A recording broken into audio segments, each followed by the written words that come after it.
यूट्यूबवरील काही दादा ताईंना माझा राग आला आहे, पण मी गलत असं काही बोललेली नाही. लाडकी बहीण योजनामध्ये ते आपलंच घेणार आणि आपल्यालाच नंतर देणार, ह्या गोष्टींचा विचार करा जरा.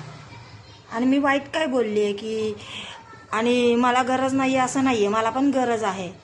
मी सुद्धा कामाला जाते किंवा काय, पण मलाही 1500 रुपयाची गरज आहे. पण म्हणून आपल्याच नवऱ्याला दारूसाठी टॅक्स वगैरे लावणार, दारू पिऊन घरी येऊन मारणार बायकांना किंवा मुलांना त्रास देणार, खाणं पाणी नसणार आणि पेट्रोलचे भाव वाढवणार, अन्नधान्याचे भाव वाढवणार, हे तुम्हाला चालणार आहे का सगळं?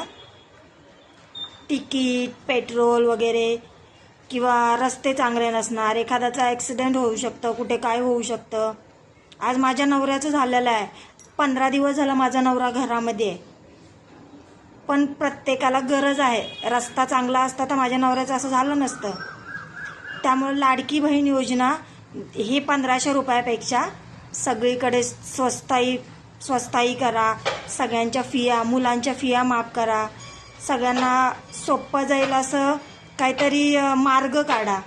1500 रुपयांनी काय होणार आहे? आणि हे जर तुम्हाला कळत नसेल तर तुम्ही माझे व्हिडिओ बघू नका. वाईट कमेंट कशाला करायला येत आहे?